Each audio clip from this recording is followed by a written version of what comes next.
Hoje a gente está aqui para conversar sobre Medicina 4.0. Eu sou a Thaís Farage, eu sou pesquisadora de gênero, estudo consumo feminino e a gente vai conversar hoje com a nossa deusa maravilhosa, a doutora Ana Luísa Faria, ginecologista, especialista em obstetrícia e mastologia, que cuida da saúde da mulher dessa maneira integral. O que mais que eu posso como mais eu te apresento? Posso me apresentar aqui também, né, Vai, Thaís? brilha. Estamos isso. Bom, eu sou ginecologista formada há 20 anos já, tenho 20 anos de formada, então estou 20 anos trabalhando com a saúde feminina.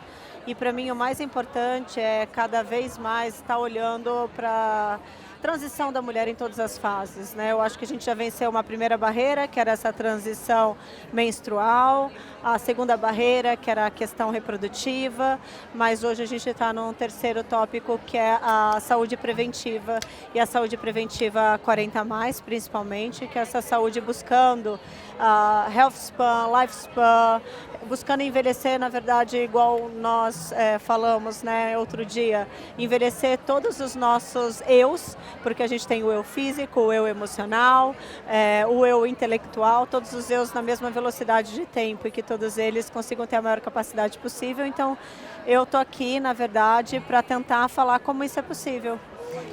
Vou começar te perguntando o que é essa medicina 4.0. O Peter Attia, do Outlive, fala da medicina 3.0, que começa já a falar de uma medicina que não só está preocupada em cuidar da doença, mas evitar a doença. Então, queria que você contasse para a gente um pouco o que você está entendendo, o que você está chamando de medicina 4.0, para onde a gente está indo.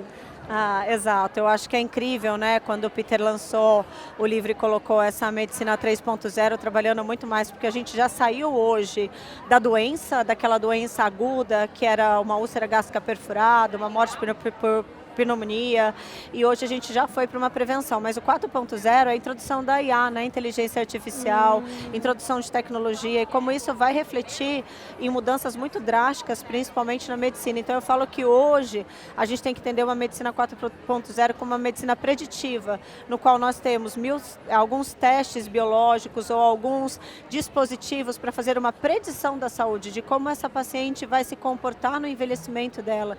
Com essa predição a gente consegue prevenir. Se eu sei qual é o meu risco, eu posso tomar medidas antecipadas para que eu previna esse risco. E se eu consigo saber e prevenir, eu posso personalizar para a minha saúde, já que o risco é meu. A sua prevenção. A sua prevenção. O risco é meu e eu posso assumir esse controle. Então, quando a gente assume, é o quarto P, que é a medicina participativa. Então, a gente tem a predição, a gente tem a prevenção, a gente tem a personalização e a gente tem a medicina participativa, porque você escolhe aquilo que você quer e como você quer envelhecer e aquilo que você quer viver.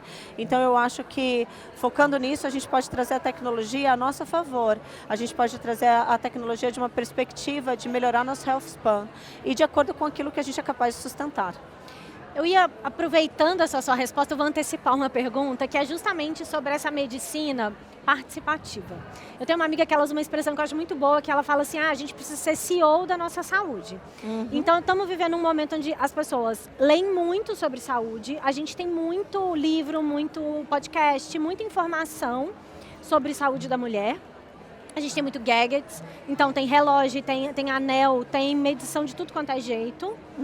E eu sinto que está um pouco nebuloso o limite entre o quanto a gente é capaz de decidir sobre a nossa saúde e o quanto a gente precisa confiar no médico. Então, quando eu ouço, por exemplo, essa coisa do CEO da própria saúde, eu fico pensando, não sei se eu sou capaz, eu não estudei medicina, eu estou um pouco insegura, assim, será que eu não... Qual que é esse lugar, né? Até onde eu consigo me cuidar e até onde eu entrego para o médico? Eu acho que o participativa seria uma coparticipativa, tá? Isso é super interessante, porque eu acho que a gente saiu daquele local que o paciente ele era paciente, como o nome diz, ou seja, ele esperava. Ele esperava que alguém fizesse por ele. Ele esperava que alguém resolvesse o problema de saúde dele por ele. Para um lugar de mais participação, porque você é responsável pelas suas escolhas. Você é responsável pelos teus atos e até mesmo você é responsável por entender o que cabe no seu estilo de vida de uma maneira positiva e negativa. Então eu acho que quando você me traz hoje algum dado, que seja de um gadget, seja de um anel, que seja de um relógio, eu não quero que você corra atrás de uma competição de você com você mesmo ou você com a coleguinha. Não é sobre isso, né? Eu acho que ninguém está aqui para ganhar ganhar nada, a gente quer ganhar qualidade de vida.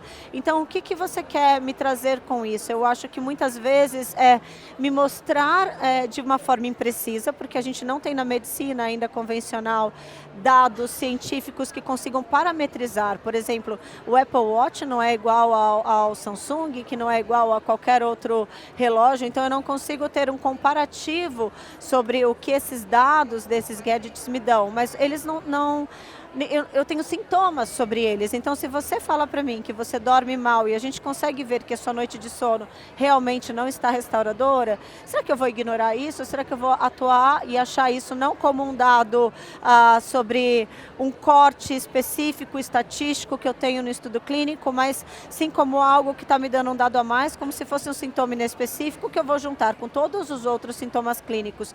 Então eu acho que não é sobre você tentar sempre bater suas metas do seu relógio ou do seu anel, e sim você tentar entender um pouco mais alguns sintomas que são inespecíficos e que de repente esses dispositivos podem trazer dados ainda inespecíficos, mas somatórios, e isso vai te trazer uma coparticipação, isso vai te trazer uma certa forma de não só autonomia, disciplina, mas também de troca com o médico sobre o que está acontecendo e sobre as suas percepções. Quando a gente conversou sobre isso outro dia, eu fiquei muito... eu falei isso, né, que pra mim, pessoalmente, eu percebi que eu tava meio trabalhando pro aplicativo, assim, pro relógio. Então o relógio falou que eu não dormi bem, eu já, não tô bem hoje, tô um pouco cansada. Eu talvez nem tivesse cansada, mas vou começar a ficar sugestionada, assim. E aí você me falou de gadgets que a medicina já usa e que são muito eficientes e que ajudam muito, que não é desse lugar do... enfim, de alguma maneira da gente ficar se monitorando o tempo inteiro sobre tudo, né? Eu acho que é mais sobre isso, né? É muito mais você pegar um sintoma que você está tendo e tentar trazer o gadget a seu favor e não tentar tratar o gadget. Eu não tenho que tratar o exame de sangue, eu trato o sintoma. O exame de sangue é complementar. Eu não tenho que tentar tratar a sua performance do relógio, do anel ou qualquer outro dispositivo que seja. Eles são complementares. Então, a base principal é o que você sente primeiro. É como você está.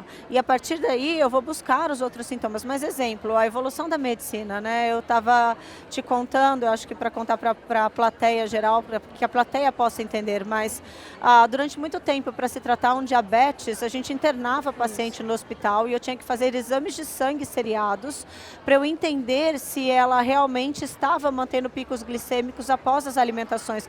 Então imagina que eu colocava paciente, e olha aqui, totalmente fora da casinha. Por que é fora literalmente da casinha? Porque a comida do hospital não é a comida que ela come em casa.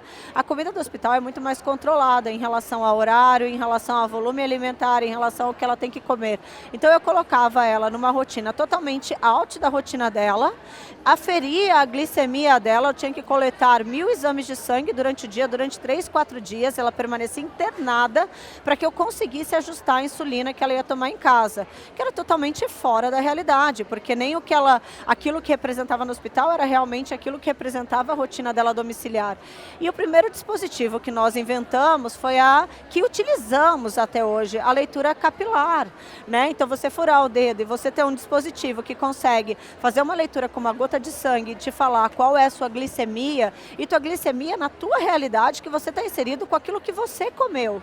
Então isso é um gadget que a medicina já utiliza e muito bem respaldado, mas qual é a diferença? Diferente do anel, diferente dos relógios ou outros, eu tenho cortes e eu posso usar ele para alinhar hoje um tratamento. Por quê? Porque eu já tenho estudos com isso. Um segundo gadget é o controle, né? A gente pode usar os Libres, né, para a gente fazer um controle de glicemia, que não mede a glicemia capilar, mas a glicemia intersticial. Mas olha que grande mudança sensacional, porque só quem furou o dedo todos os dias, várias vezes ao dia, sabe a dor que é furar o dedo continuamente. Então a gente pode medir uma glicemia capilar e hoje, pasmem, ela se mede sozinha pelo seu relógio. A gente não precisa nem passar praticamente o seu celular está captando essa glicemia constantemente, fazendo um gráfico que o médico vai entender que você é uma pessoa dinâmica. E você vai comer coisas de uma forma dinâmica. E alguns alimentos vão fazer picos glicêmicos e outros não. Alimentos que são considerados até saudáveis, no qual a gente estaria prescrevendo numa dieta nutrológica, mas para aquela pessoa para aquele organismo, a metabolização ali intestinal faz um pico glicêmico e pronto, a gente respondeu por que a glicemia dela não está controlada. A gente conseguiu correlacionar quase em tempo real, sem grandes danos, sem eu ter que ficar me machucando, sem eu ter que ficar internada, isolada, longe da minha família, comendo uma comida que eu não como, na realidade, né? E comendo menos, né? Porque a comida do hospital nem é tão boa assim. Exatamente. Mas você acredita que a gente, então, pode se ocupar de sentir, ler, Sempre. entender e tal, mas ainda assim deixar para o médico o diagnóstico, o tratamento? Eu Tem que sinto, ser. sabe? Que, por exemplo, eu tenho 41 anos. Minha geração de mulheres é uma geração de mulheres que, para ter parto natural, parto normal, precisou ler muito, estudar, quase se formar em medicina, para ir conversar com os médicos e exigir e pesquisar qual médico ia topar, enfim. Então eu sinto que, por exemplo, as mulheres da minha geração estão muito treinadas a quererem sempre já chegar no consultório com um diagnóstico, né? E aí eu fico sempre nesse caminho, assim, o quanto a gente precisa estudar e o quanto a gente relaxa um pouco também. Eu acho que essa palavra é essencial. Eu acho que durante muito tempo, como o paciente ele ocupou esse local de paciente ou esse local de pouca fala, dele simplesmente só confiar e não ter fala nenhuma, e o médico mandar, e o médico tomar decisão, e o tratamento da doença não era sobre como eu posso prevenir, mas sim, você toma esse remédio, por quê? Porque eu mandei. Eu acho que a gente está saindo desse local para essa coparticipação. Então, assim, eu te dar um pouco de informação de uma forma que você consiga entender, faz com que você tenha uma aderência ao tratamento muito maior, porque você entende a importância. É muito difícil, uma das maiores dificuldades que nós temos ainda hoje, por exemplo, tratar a dislipidemia, que são as alterações de colesterol. Por quê? Porque a paciente não está sentindo nada.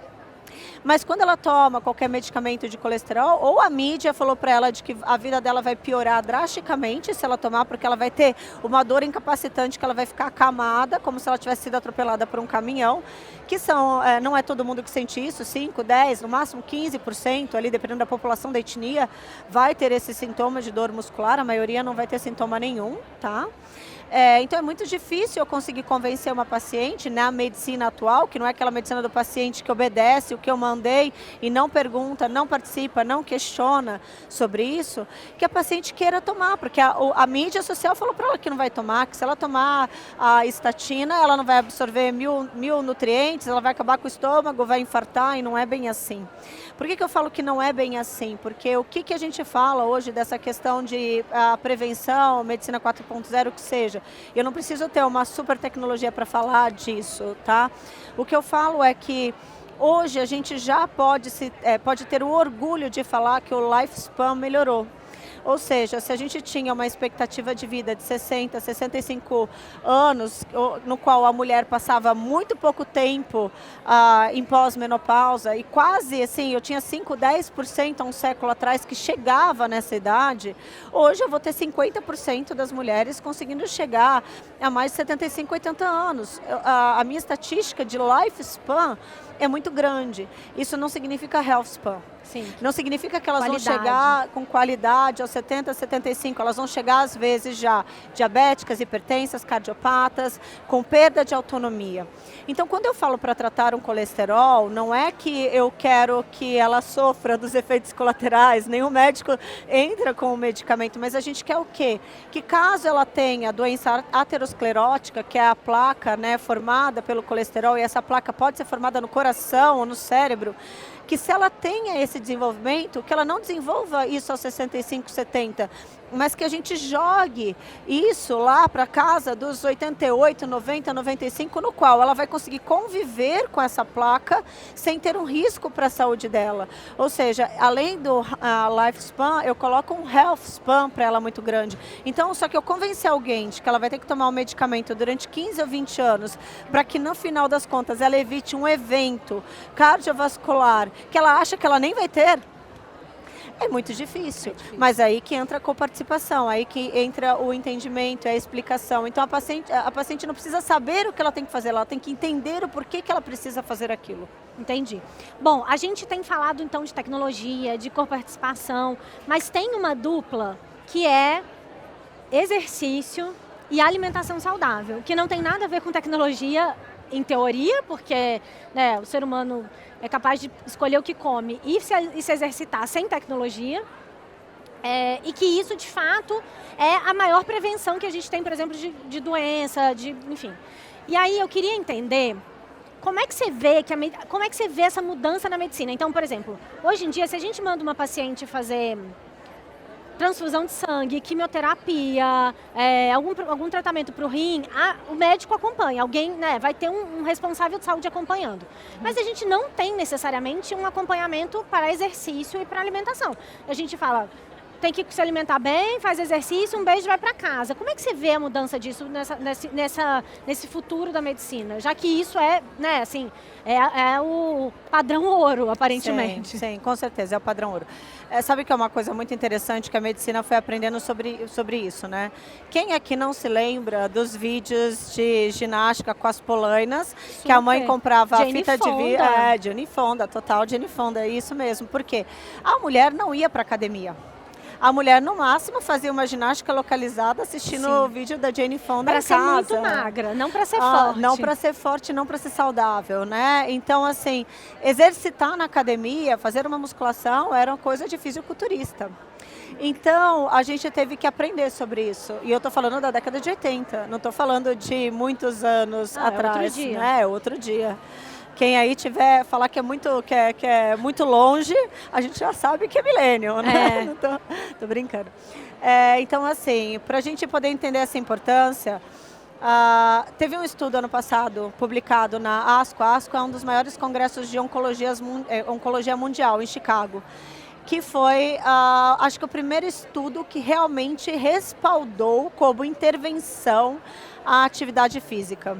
O que eles fizeram? Eles recrutaram em torno de 900 mulheres, vou colocar por aí, 900 mulheres que tinham câncer de reto avançado, tá? Estágio 3, principalmente, 3 e 2 avançado. Essas mulheres, depois que elas terminam o tratamento, pessoas em gerais, homens e mulheres que tinham câncer de reto avançado. Essas pessoas, depois de terminar o tratamento oncológico, ou seja, a pessoa fez cirurgia, radioterapia, quimioterapia, elas ainda possuem um alto índice de recidiva e mortalidade. E nesse estudo, o Challenge Trial, eles conseguiram mostrar que o grupo no qual o médico fez uma intervenção, uma prescrição e um acompanhamento de exercício físico, se a pessoa estava executando ou não, nós tivemos 28% menos recidiva, menos retorno do câncer e 37% menos de morte por esse câncer. Nenhum tratamento quimioterápico atingiu tal safra. Número. Nada, nenhum. Então, muitas vezes nós nos submetemos após um tratamento oncológico a medicamentos que trazem inúmeros efeitos colaterais, que tiram muito a nossa qualidade de vida, e uma medida como intervenção de exercício tem um índice em recidiva e mortalidade muito maior do que qualquer medicamento. Então, assim, hoje não dá mais para ser só a polaina da Jane Fonda, a gente tem que ser a Jane Fonda inteira. Então, a gente não tem como vestir só a roupa e achar que sair aí vestida vai mudar. Não, e você acredita que o futuro da medicina está conectado também a personificar mais o exercício, a comida? Com certeza. Porque nem tudo que faz bem para um faz bem para outro, né? Não, isso é extremamente interessante, né? Eu acho que a gente sempre brincou com aquela frase meio clichê. Será que você é o que você come? Né? Depende. Você não é só o que você come, você é o que você come no momento de vida que você está, com o que você fez até na noite anterior. O teu sono pode fazer com que você coma exatamente o mesmo café da manhã e metabolize ele de forma completamente diferente. Gente, essa conversa do sono toda vez me dá que eu não durmo há 11 anos. Eu tenho 3 filhos e há 11 anos eu não durmo direito. Toda vez que a saúde está conectada ao sono, um pedaço de mim assim, ó, chora. Falo, bom, essa eu perdi já. Eu preciso comer, fazer muito exercício, porque eu do sono... Não. O sono da mãe e o sono, principalmente durante a gestação e no puerpério, ele tem um padrão de ondas cerebrais diferentes.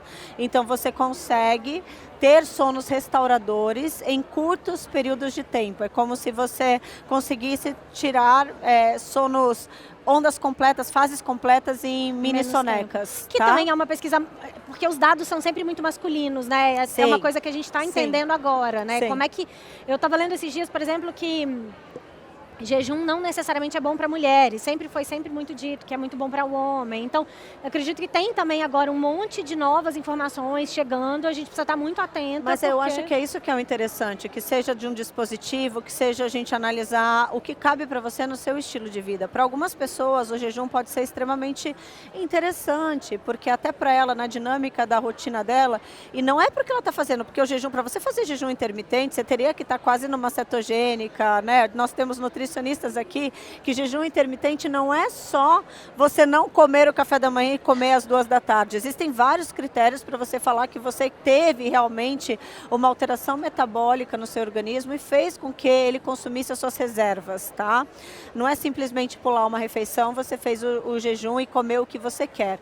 Mas é óbvio que quem faz um jejum, muitas vezes, se a pessoa estava se esbaldando de comer, ela está fazendo, na verdade, uma restrição calórica, porque ela está pulando uma refeição. Então ela está diminuindo a proporção de caloria ao longo do dia. O que acontece é que se ela persiste nisso vários dias, a gente vai ter uma nova flexibilidade metabólica do organismo entender, ok, se ela está comendo menos, eu vou diminuir o meu metabolismo. Por isso que eu falei, fazer jejum intermitente é algo que precisa de um acompanhamento médico e nutricional de uma forma correta, porque não é simplesmente você pular uma refeição.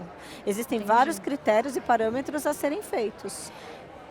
E, bom, a gente está aqui falando, então, de alimentação e exercício, que acredito que posso afirmar que é a melhor coisa que a gente pode fazer para prevenir doença. O melhor jeito de cuidar da gente é pensar na alimentação saudável e, na paralela, fazer exercício de força, inclusive.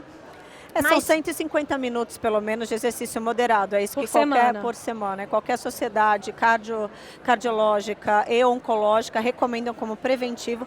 Não adianta dar um passeio no quarteirão com o cachorro. Eu tô tipo Nazaré fazendo a conta de quanto você faz, né? 150, bota aí. 5 de 30, 5 de 30. 5 de 30 tá bom.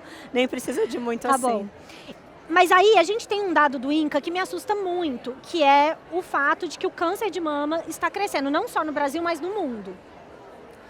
A gente já sabe, então, que comer e exercício é o que ajuda. A gente está em outubro, então legal a gente também voltar a falar de autoexame, de ir fazer mamografia depois dos 40, mudou essa idade, né, recentemente. O que mais você acha que a gente pode fazer para prevenir, que é o melhor dos mundos? Sabe que esse dado é extremamente interessante para a gente falar, porque um dos maiores medos que a mulher tem sobre o câncer de mama é a terapia de reposição hormonal. E, teoricamente, né, com o estudo do WHI em 2002, houve uma diminuição na prescrição de terapia de reposição hormonal no mundo. Tanto porque a paciente tinha medo de tomar, quanto o médico tinha medo de prescrever. Então, o que seria de se esperar? Se eu tive uma diminuição na prescrição e na tomada, que o câncer tivesse diminuído. Essas falsas correlações que, às vezes, a gente cai nelas, né? A correlação existe, mas ela foi hiperestimada. Ela foi marketeada para vender jornal. Então a correlação ela não é ausente, mas ela tem que ser um pouco melhor analisada. Por que eu estou falando isso? Porque, na verdade, quando a gente coloca o risco de câncer de mama, a gente sabe que a terapia vai aumentar 4 mulheres em 1000, a terapia de reposição hormonal. Mas deixa eu te contar que a obesidade aumenta 6 a 12 em 1000. O sedentarismo, 7 a 10 em 1000. O consumo de álcool, 7 a 10 em 1000. Então, consumo de álcool, mais de 3 doses na semana, sedentarismo e obesidade, eles têm o dobro de risco do que a terapia hormonal para câncer de mama. E o que você acha que está acontecendo com a população? Está tomando mais hormônio ou ela está se exercitando menos e engordando mais? E mesmo obesidade, mesmo quando a gente tem lá um exame de sangue... Sobrepeso. Não importa o exame de sangue. Não importa o exame de sangue. A população está em sobrepeso e obesidade grau 1. A população tem alta concentração de gordura corporal. A população está inflamada. Por que é inflamada? Porque a gordura inflama. Porque a gente consome os nossos sistemas de antioxidantes. Então, uma alimentação ruim com sedentarismo faz com que toda a roda você fique cansada, você durma mal, você tenha burnouts, você tenha distúrbios, né, emocionais.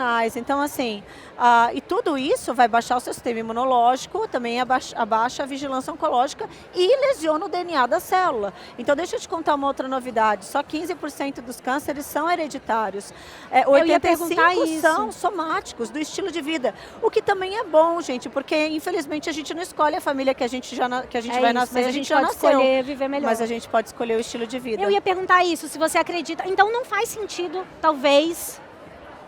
vou voltar e vou perguntar. Será que faz sentido, então, a gente ficar tão preocupado em fazer exame de genético para tentar mapear a doença? O exame genético ele tem indicações bem específicas. Entendi, por isso não é que para sair fazendo. Não é para sair fazendo. Tá o bom. médico tem que analisar porque a gente tem que saber o que vai fazer com esse resultado. Sim, para não ficar louca, paranoica. Todo mundo ficaria.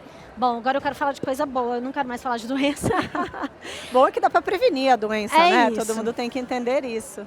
E que também o fato, isso foi uma coisa que você me disse, né? Eu sou muito hipocondríaca. E daí, a doutora Ana estava me dizendo que eu fico muito numa coisa assim, gente, mas é muito injusto, as pessoas fazem exercício, comem bem e ainda assim ficam doentes. Ela falou, cara, mas vai se recuperar melhor, vai ter outra situação de tratamento, né? Então também essa mensagem de otimismo. Sim, com certeza. Uma paciente assim, a gente ter um estilo de vida super saudável diminui o nosso risco de ter câncer, mas não inibe. Todo mundo é ser humano, nós podemos ter, a gente ainda não conseguiu definir todas as causas.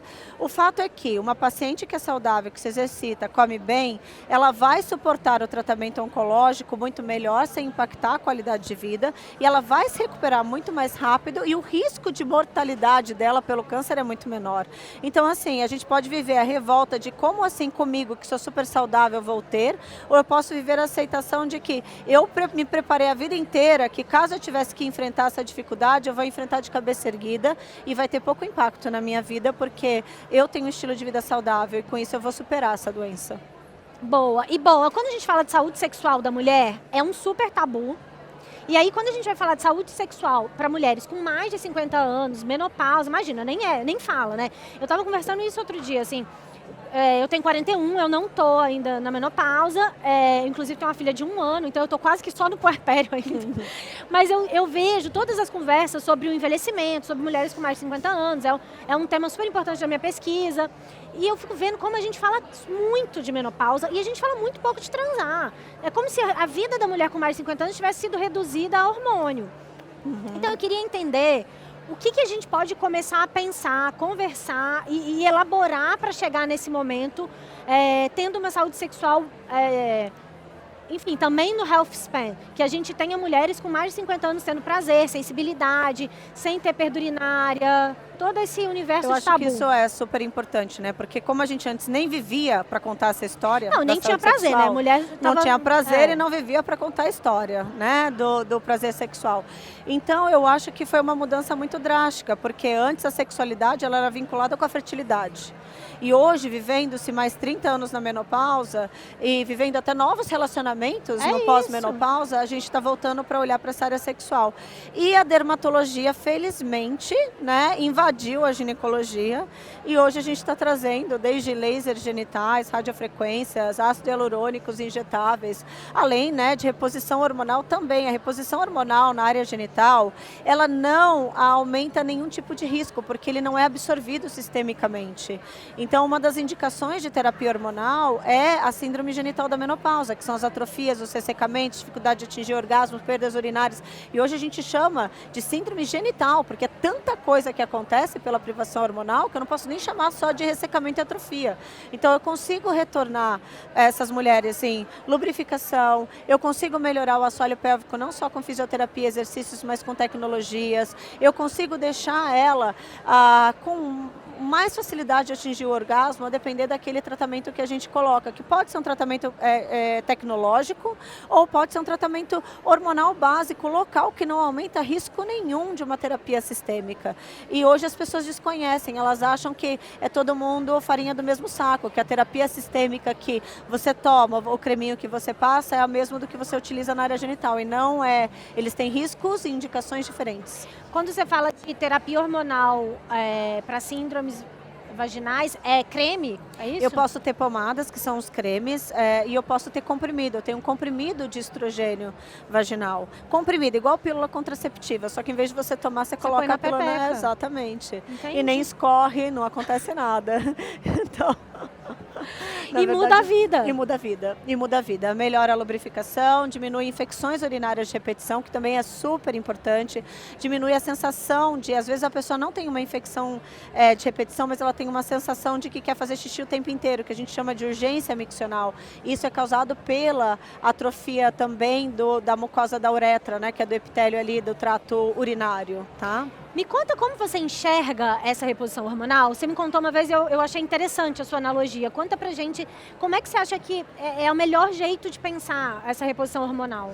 Eu acho que quando uma paciente chega no consultório, vamos pensar que a menopausa 90% acontece dos 45 aos 55 anos, ou seja, eu tenho ali um range de idade.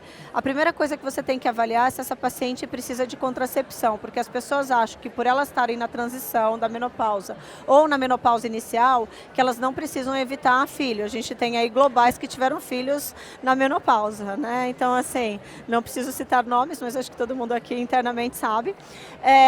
Então, a gente sempre tem que avaliar se essa paciente pode ficar sem contraceptivo ou não, estando nessa transição. Então, a primeira pergunta.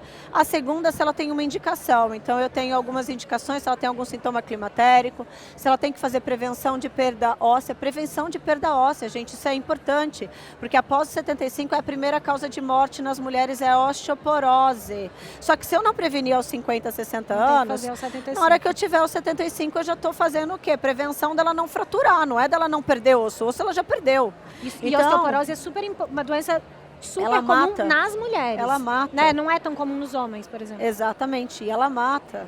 Então, assim, a gente parece que não, mas a fratura do colo do fêmur leva a alta mortalidade. E aí a gente tem prevenção de perda, sintomas climatéricos, que vão de ondas de calor, alterações de sono, dores articulares. Tem muita mulher que tem dor articular e não sabe que é um sintoma climatérico, tá?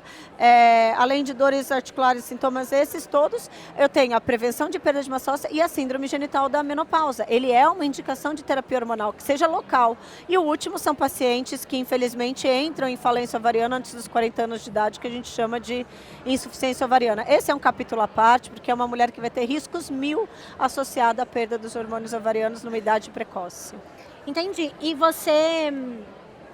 quando a gente fala de reposição hormonal, imagino que também seja super personalizado, né? Para cada mulher vai ter uma solução, uma quantidade, um jeito de usar. Eu tenho visto muito... Ai, gente, essas coisas, né? Como a gente está vivendo uma era muita rede social e muita performance. Então, eu tenho visto também muita gente falando de reposição hormonal para, conectada de alguma maneira, ganhar músculo, mas num sentido de quase de bomba, assim, sabe? Então, eu vou dar uma novidade para você. Vai. Sabe o que ganha músculo? Vocês vão, todo mundo vai se chocar. Carboidrato. O que acontece? Pronta, nossa, mas era a notícia que eu queria... É o que você queria ouvir. Mas o que acontece é muito isso. A gente tem que ter uma ingesta proteica adequada, atingir meta proteica. Mas não adianta você restringir totalmente o carboidrato, porque o músculo ele precisa de carboidrato também para se formar. Só que não adianta você fazer isso fazendo picos glicêmicos, comendo e se esbaldando de comer. Existem proporções para você comer. Ou seja, a gente voltou aqui para o mesmo local. E quando você me perguntou da analogia de reposição hormonal, o que eu falo sobre a reposição hormonal? Eu contei que vai aumentar sim. 4 a cada 10 mulheres, né, aumento em relação à população geral. Muito menos do que obesidade, sedentarismo e consumo de álcool. Muito menos, metade. Mas o que eu falo sobre a reposição hormonal, que é a analogia que eu fiz para você, é que quando você vai entrar na menopausa, pós-menopausa, você está entrando num túnel escuro, porque é uma área que você nunca navegou na sua vida. De sintomas, você não se reconhece no seu corpo, você tem uma mudança no padrão de disposição de gordura, de tudo, de fog mental, de concentração, de libido, ou seja, você vira uma outra mulher, que você não reconhece essa mulher. Você pode entrar nesse túnel escuro e continuar andando e tropeçando, ou eu posso te dar uma vela. A terapia de reposição hormonal, ela é uma vela, ela ilumina o seu caminho, ela te ajuda, ela vai te deixar esse caminho mais fácil, ela vai te ajudar a ganhar coisas. Só que você não pode ser um barril de pólvora, você não pode ser inflamável, porque uma vela dentro de um barril de pólvora, ele pode explodir. E como você se torna não inflamável? Dieta, exercício físico, ou seja, a gente voltou para a base de tudo. Isso que eu ia falar, é uma conversa que vai se resumir da dieta e exercício físico. Sim, e dieta não precisa ser dieta restritiva, não é sobre isso. É a gente olhar para os ultraprocessados que estão sendo vendidos no supermercado, que a gente trouxe de facilidades para a vida moderna. É a gente voltar para a feira, é a gente voltar para os legumes, é a gente voltar para o arroz e feijão, é a gente voltar para a carne, mas de uma forma, não precisa ser um filé milanesa, ela pode ser uma carne grelhada, né? Não vai ser um peito de peru processado, não é. Porque a gente acabou trazendo que a proteína numa forma de ultraprocessados. É um requeijão, é um queijo, um polenguinho, desculpa falar marca aqui, eu não sei falar, é um queijo processado. Então, assim, a gente trazer isso, não é sobre isso, é você comer realmente a comida in natura. Não é você viver de dieta restritiva. Há uma grande diferença em relação a isso. Achar um jeito confortável de manter um hábito nutricional a longo prazo, né? Porque a longo prazo. É isso, é como se a gente estivesse correndo uma maratona. Não dá pra achar que vai fazer uma semana e depois não vai seguir. Vai ter que fazer o resto da vida. A minha pergunta é, o que você dá para os seus filhos quando você faz a introdução alimentar? É isso que você devia estar comendo. É isso que você deveria estar comendo. Com um pouco mais de tempero. O tempero foi a medicina atual que polemizou e tirou. Vamos ver o que vai acontecer ao longo da vida. Não pode ser um caldo quinor, que é ultraprocessado. Não, gente, vamos ter que voltar a cozinhar o frango, tirar o caldo. Exatamente, coloca um caldo de osso, um caldo de carne, um caldo de frango. E isso poderia temperar a comida da sua criança. Ela não precisa ser sem tempero. Ela não pode ser tempero processado. Segundo o IBGE, em 2070, a população brasileira vai estar em 37,8% da população vai ter mais de 60 anos. Hoje em dia, a gente tem 15% da população com mais de 60 anos. Significa que a gente vai ter um envelhecimento absurdo da população brasileira. Quando a gente fala de envelhecimento, quais são os principais mitos sobre envelhecimento, especificamente para as mulheres? O que a gente devia parar de achar, de acreditar e pensar de outro jeito sobre envelhecer? Eu acho que é você pensar que você perdeu. Você não perdeu nada, você está ganhando novas habilidades. Depende de como você está fazendo essa construção do seu corpo, de você, de como você é. Então, o que eu sempre falo é que você pode manter essas habilidades se você se mantém nutricionalmente bem, se você se mantém ativa. Você lembra que a gente falou logo no começo sobre a questão do lifespan e health span? Então, eu acho que esse que é o grande mito do que envelhecer significa quase morrer. Não, não significa. Significa só mudar de estágio de vida. Você não quer voltar a ser a criança de 5 anos. Okay. Você ser adolescente não quer dizer que você é melhor ou pior do que a criança. Significa que você está numa nova fase. E você não precisa ter essas desabilidades. Ou você pode, pelo menos, postergar essas faltas de autonomias, né, e de habilidades lá para frente, para praticamente quando você já tiver em falência de todos os seus órgãos e sistemas que estão ali em torno dos 90 ou 100 anos. Você pode viver muito bem até os seus 90, 100 anos, mas depende das escolhas que você faz. Aí é questão de não ser mais paciente, porque o paciente era aquele que só obedeceu e não tinha nenhuma autonomia. O participativo, o coparticipativo, não é aquele que está brigando com ele mesmo, mas é aquele que está entendendo para o estilo de vida que ele tem, um pouco das escolhas que ele pode fazer melhor. Porque eu falo, né, você é adulta, criança não sabe fazer escolha, o adulto tem que fazer escolha consciente. Tem que se responsabilizar. E ser responsabilizado.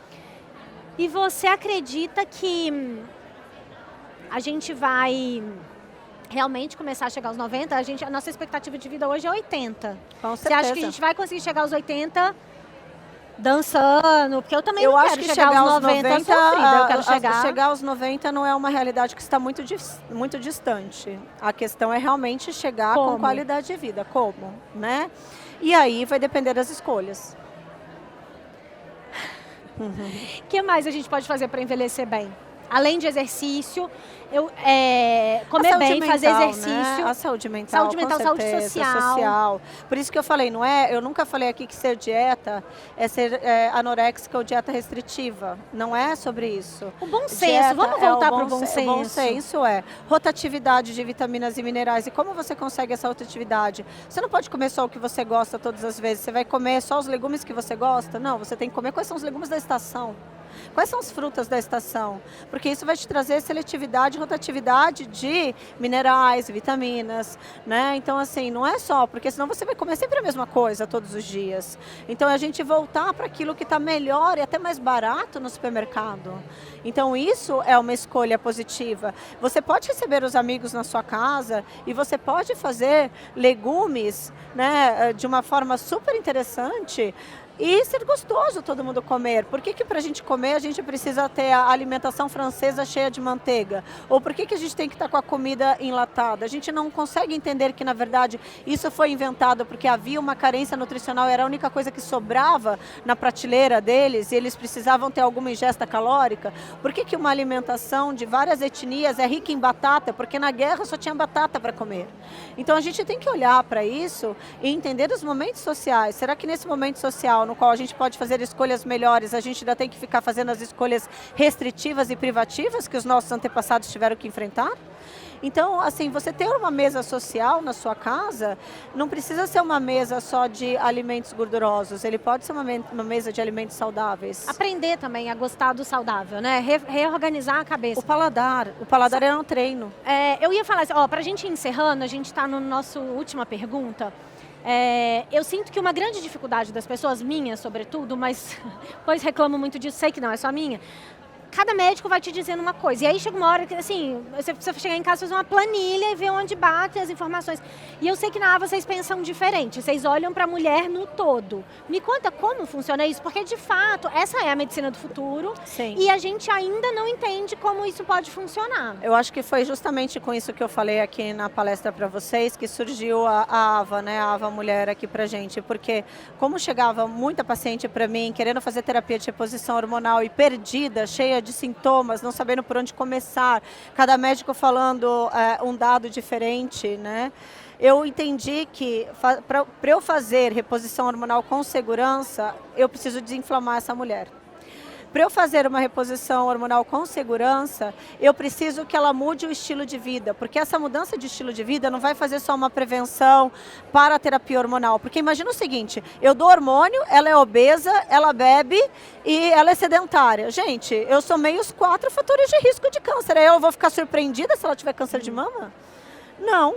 Então, se eu vou dar hormônio, eu tenho que tirar ela da obesidade, eu tenho que tirar ela do sedentarismo e eu tenho que melhorar o consumo dela de álcool. E olha só que mágica, isso previne doença cardiovascular, isso melhora a massa óssea. Então, com uma intervenção, quando a gente entra na AVA, a gente sempre tenta olhar para isso. Se essa paciente precisa de mudança de estilo de vida, a gente tem dentro da nossa estrutura nutróloga, nutricionista e a gente tem uma coach de saúde. Por que a coach? A coach ela está inclusa, é um brinde nosso para paciente que entra, faz parte do projeto e a gente coloca isso como estratégia, porque todo mundo tende a voltar para velhos hábitos. Isso é inerente do ser humano, porque mudar despende mais energia. O nosso cérebro já quer pegar o caminho fácil do que ele sabe fazer. Claro.